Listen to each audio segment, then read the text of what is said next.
परमात्मने नमः। श्रीमद्भगवद्गीता अथ द्वितीयोऽध्यायः।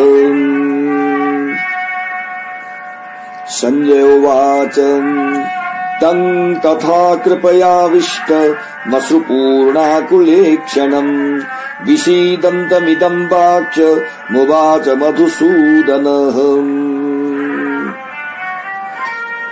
अहिंसा और भिक्षा मांगकर खाना परम धर्म है, इस प्रकार की बुद्धि के कारण अर्जुन के युद्ध से विमुखता को सुनकर तथा अपने पुत्रों के राज्य को अविचल समझकर स्वस्थ चित्त हुए धृतराष्ट्र की इसके पश्चात क्या हुआ ऐसी हर्षजनित आकांक्षा को निवृत्त करने की इच्छा से संजय ने उन्हें उत्तर दिया। ऐसा यहाँ पर वैशंपायन कहते हैं। संजय ने कहा, इस प्रकार करुणा से व्याप्त और आंसुओं से पूर्ण तथा व्याकुल नेत्रों वाले विषाद करते हुए उस अर्जुन से मधुसूदन ने यह वाक्य कहा।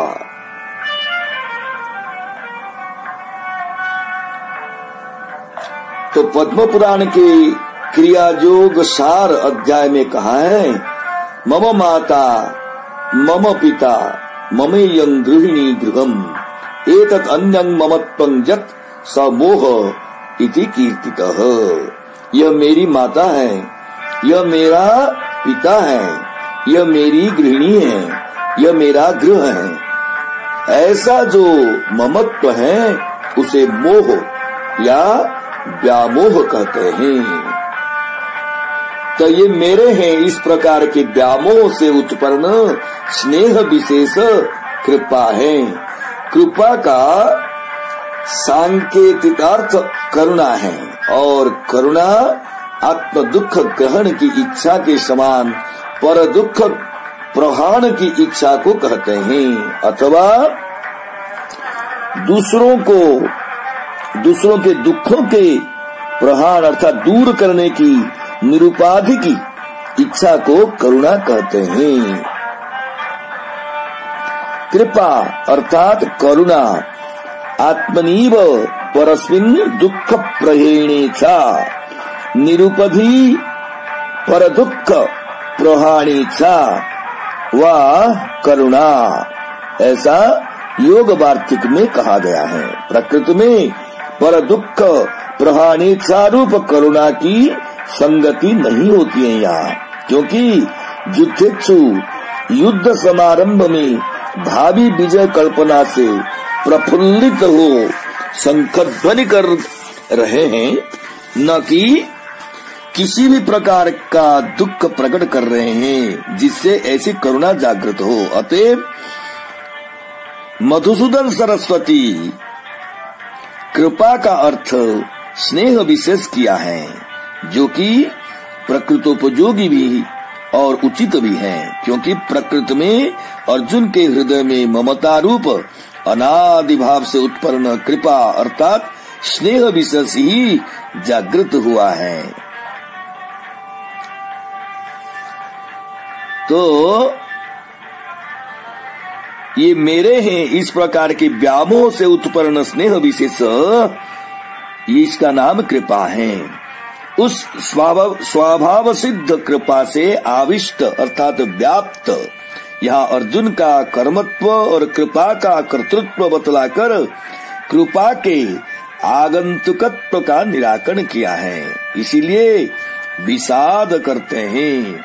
स्नेह के विषयभूत स्वजनों से विच्छेद की आशंका से शोक का पर्याय चित्त की व्याकुलता रूप जो विषाद है उसे प्राप्त हुए हैं। यहाँ विषाद के कर्मत्व और अर्जुन के कर्तृत्व से विषाद की आगंतुकता को सूचित किए हैं। अतएव कृपा और विषाद के कारण आंसुओं से पूर्ण तथा व्याकुल अर्थात देखने में असमर्थ हैं नेत्र जिसके उस अर्जुन से इस प्रकार अश्रुपात और व्याकुलता रूप दो कार्यों को उत्पन्न करने वाले होने से परिपुष्ट हुआ। कृपा और विषाद से उद्विग्न उस अर्जुन से मधुसूदन भगवान ने यह युक्त आगे कहे जाने वाले वाक्य कहा, न कि उसकी उपेक्षा की। यहाँ मधुसूदन पद का अभिप्राय है कि स्वयं दुष्टों का निग्रह करने वाले होने से वे अर्जुन से भी वैसे ही बात कहेंगे। मधुसूदन शब्द के प्रयोग से यह ध्वनित किया गया है कि देवताओं पर अत्याचार करने वाले मधु दैत्य के संहारक भगवान वासुदेव पृथ्वी के भारभूत आतताई अर्थात दुष्टों का भी विनाश अवश्य करेंगे। श्री भगवानुवाच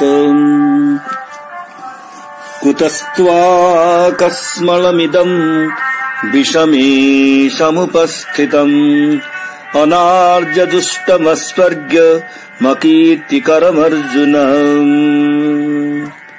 भगवान की उसी वाक्यों को अवतरित करते हैं श्री भगवान ने कहा, हे अर्जुन, ऐसी विषम स्थिति में तुझे यह मोह कहाँ से प्राप्त हुआ? क्योंकि यह न तो शिष्ट पुरुषों द्वारा आचरित है, न स्वर्ग प्रदान करने वाला है और न कीर्ति का ही है। अर्जुन शब्द का अर्थ शुभ्र उज्जवल है, अतः यहाँ अर्जुन संबोधन पद से भगवान ने अर्जुन को यह संकेत किया है कि तू तो शुभ्र उज्जवल वस्त्र के समान अपने कार्यों में पवित्र और विशुद्ध है, फिर तुझमें यह कलंक कहाँ से आ गया? यह तेरे स्वभाव के विपरीत है, अतः तुझमें अनुचित है। तू तो अपने स्वभावानुकूल कार्य कर। समस्त ऐश्वर्य, समस्त धर्म, समस्त यश, समस्त श्री अर्थात शोभा, समस्त वैराग्य और समस्त मोक्ष, इन छह की संज्ञा भग है। समग्र पद का प्रत्येक के साथ संबंध है। विष्णु पुराण से उद्धृत श्लोक ऐश्वर्यस्य समग्रस्य धर्मस्य यशस्स्य वैराग्यस्थात् वैराग्यस्याथ मोक्षस्य सनाम भग इतिंगना। इसमें समग्र पद का संबंध मोक्ष के साथ नहीं किया जा सकता, क्योंकि समग्र विशेषण अनेक विध पदार्थों का संग्रहार्थ प्रयुक्त किया जाता है, जबकि अद्वैत वेदांत में मुख्य नित्य शुद्ध ब्रह्म स्वरूप अद्वैत एक विध ही है। इसीलिए मधुसूदन सरस्वती उक्त श्लोक अर्थ में मोक्ष का अर्थ ज्ञान किया है।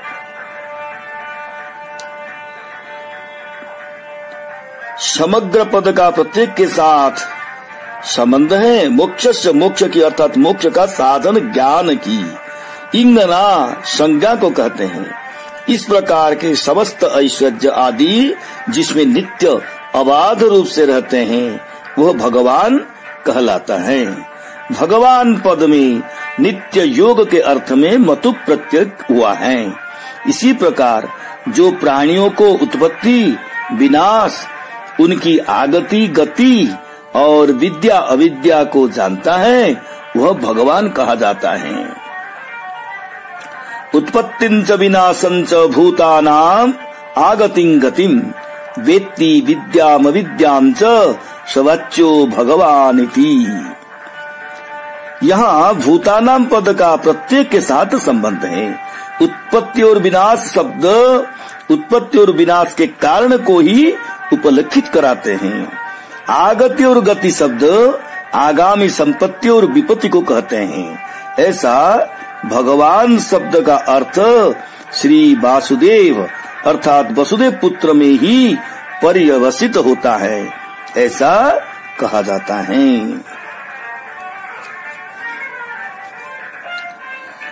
विष्णु पुराण में कहा है, एवमेष महान शब्दो मैत्रेय भगवानिति परम ब्रह्म भूतस्य वासुदेवस्य नान्यगः। हे मैत्रेय, भगवान यह महान शब्द परब्रह्म स्वरूप वासुदेव को छोड़कर अन्य किसी में भी पर्यवसित नहीं होता।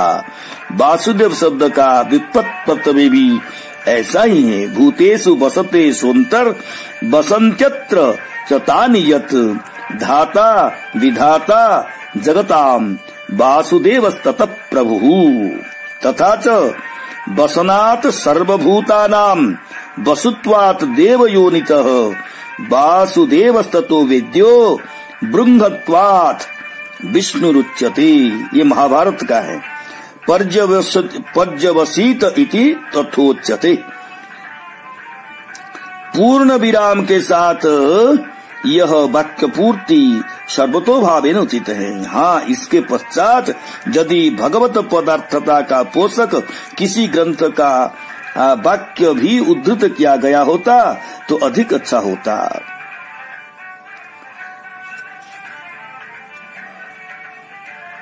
यह कृपा व्यामोह अश्रुपात आदि पूर्वक अपने धर्म से परंगमुख रूप कस्मण अर्थात कुविचार शिष्ट पुरुषों द्वारा निंदित होने के कारण मलिन विचार ऐसी विषम परिस्थिति में अर्थात इस भयावह स्थान में संपूर्ण क्षेत्रियों में श्रेष्ठ तुझको कहां से अर्थात किस कारण से उपस्थित हुआ?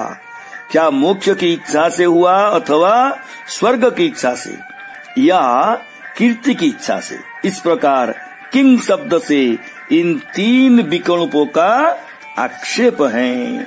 भगवान इन तीनों हेतुओं का भी श्लोक के उत्तरार्ध में कथित तीन विशेषणों से निषेध करते हैं।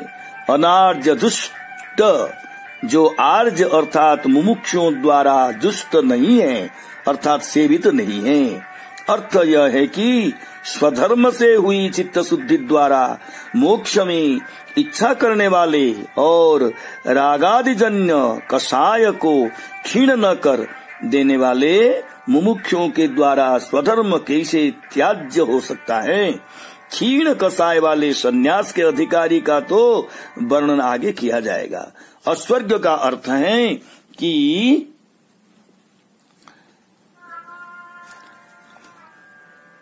अस्वर्ग का अर्थ है कि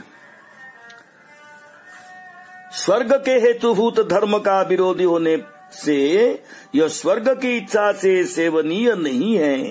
अकीर्तिकर का अर्थ है कीर्ति का अभाव करने वाला अथवा अपकीर्ति करने वाला, अतएव कीर्ति की इच्छा से भी यह सेव्य नहीं है।